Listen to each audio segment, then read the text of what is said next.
saat ini akan meluncurkan organisasi masyarakat yang berbentuk sosial atau kabar SMA SMK di Jakarta pada siang hari ini. Mereka adalah pemimpin-pemimpin muda. Tadi saya katakan pada semua bahwa kepemimpinan muda itu ditandai dengan pengakuan sebayanya.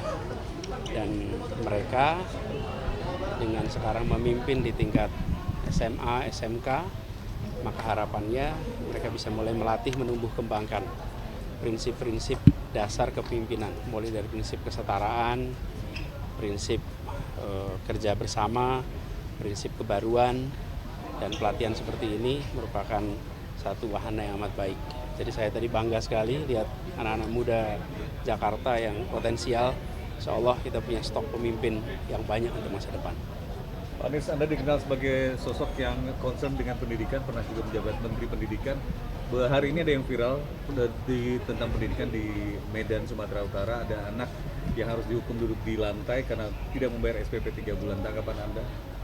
Ya, semua yang sifatnya sanksi terhadap anak pelajar itu harus memiliki unsur pendisiplinan yang pembelajaran. Jadi ada pendisiplinan, tapi pendisiplinan itu harus memiliki unsur pembelajaran. Kalau tidak ada unsur pembelajaran, itu hanya memuaskan orang yang memberikan sanksi atau memberikan kedisiplinan. Karena itu semua tindakan pendisiplinan harus tujuannya adalah untuk mengembalikan kepada langkah yang benar dengan cara-cara yang edukatif. Tanggapan Anda terhadap guru yang melakukan sanksi itu apa, Pak Anies? Harus banyak dibekali. Jadi guru-guru kita perlu dibekali dengan metode-metode pendisiplinan yang benar, metode pendisiplinan yang baru, sehingga metode-metode lama yang sudah tidak tepat lagi itu tidak digunakan. Nah, sekolah kemudian perlu memastikan bahwa tindakan-tindakan yang dikerjakan guru adalah tindakan yang edukatif sifatnya. Ya. tanggapannya Pak tentang pagar laut di Desa Ketapang? Pak, Waktu dekat ini akan meluncurkan organisasi masyarakat yang berbentuk sosial atau kabar Saya diundang teman-teman dari adik-adik FOS yang memiliki banyak kegiatan dan mereka mengakhiri periode kepengurusan dan akhir sekolah yang sebentar lagi juga masuk perguruan tinggi. Mereka lah bibit-bibit unggul yang pasti menjadi kekayaan kita untuk siap menjadi agen pembangunan, siap menjadi skuadron pasukan untuk menggerakkan seluruh sendi kehidupan, ekonomi, sosial, politik, budaya, yang tentu ini potensi besar. Bagi saya sebagai Menko Pemberdayaan ini potensi untuk menjadi kekuatan pemberdayaan. Baik pemberdayaan diri mereka sendiri, lingkungan mereka, baik nanti setelah lulus SMA, lulus S1, sekalian kuliah juga menjadi bagian dari penggerak pemberdayaan. Tentu senang sekali diundang dan menjadi bagian dari kerja-kerja mereka. Ya, ini sedikit tentang MBG ini, ada di sekolah yang alergi tapi mendapatkan penggantinya, tapi juga masih ada siswa yang ternyata alergi tapi tetap mendapatkan menu yang sama. Nah, ini seperti apa ya? Ya, tentu semua ini kan proses ya, ada trial, ada untuk keberhasilan diteruskan, kesalahan, kegagalan pasti harus diperbaiki. Saya setiap hari berkomunikasi dengan Kepala Badan Gizi Nasional. Memang kita semua support untuk Badan Gizi Nasional terus memperbaiki kekurangannya, menyempurnakan yang sudah baik. Tapi tentu masukan semua masyarakat, saya terus meminta kepada Pak Kepala MBG, Pak Dadang, untuk melibatkan UMKM di dalam seluruh proses sehingga kontrolnya harus diperkuat. Tapi secara mekanisme itu memungkinkan untuk mengganti makanan yang alergi itu dengan pengganti lainnya? Iya, nanti ditanya Pak Kepala MBG ya, tapi saya sendiri tidak sedetil itu. Yang penting semua komplain, semua kesulitan cepat sampaikan. Pemerintah akan respon dengan cepat. Saya ingin hari ini ada beberapa video yang viral, salah satunya soal pendidikan di Sumatera Utara. Ada murid yang nggak bisa bayar SPP 3 bulan, dihukum di lantai, duduk di lantai. Tanggapan Anda? Ya tentu ini memprihatinkan ya kepada semua penyelenggara sekolah, swasta, negeri. Please, kalau ada masalah sampaikan kepada pemerintah. Baik pemerintah daerah, pemerintah pusat. Pasti akan kita carikan solusi. Tidak ada pendidikan dasar menengah yang tidak kita berikan solusi. Saya jamin Presiden Prabowo sudah berkomitmen. Semua masalah yang dihadapi rakyat akan kita atasi. Tindakan yang dilakukan oleh gurunya sendiri ada masukan nggak atau ada penilaian dari Anda? Ya tentu guru ini harus diberi edukasi oleh Kepala Dinas, oleh Pak Menteri Pendidikan supaya apalagi dasar menengah akan menjadi konsentrasi pemerintah sehingga kalau ada masalah cepat-cepat sampaikan sehingga kita bisa cari jalan keluar.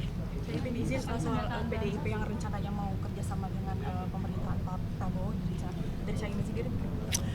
Ya politik itu yang paling penting adalah memberikan peran produktif ya. Ya tentu saya tidak dalam kapasitas mengomentari siapapun tapi semakin banyak yang bekerja sama. Hari ini politik yang paling penting adalah kolaborasi, produktif dan membantu seluruh masyarakat untuk mendapatkan hak-haknya.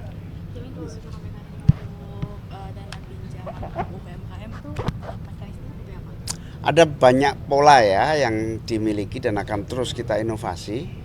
Yang pola PNM misalnya pembinaan sampai pendampingan ketika orang mengambil pinjaman. Tapi bunganya cukup lumayan karena dibutuhkan untuk pendampingan, pembiayaan pendampingan. Saya juga sudah ketemu di RUT BRI untuk membuat pola baru yang bunganya agak rendah sehingga pendampingan tetap dilakukan. Saya juga bersama Kementerian Koperasi punya namanya Lembaga Pinjaman Dana Bergulir LPDB. Itu juga sangat terbuka bahkan akan disuntik tambahan 15 triliun dari 9 triliun yang dimiliki. Jadi pokoknya ada juga yang bersifat kur dari bank-bank. Semua akan diupayakan agar UMKM mengakses.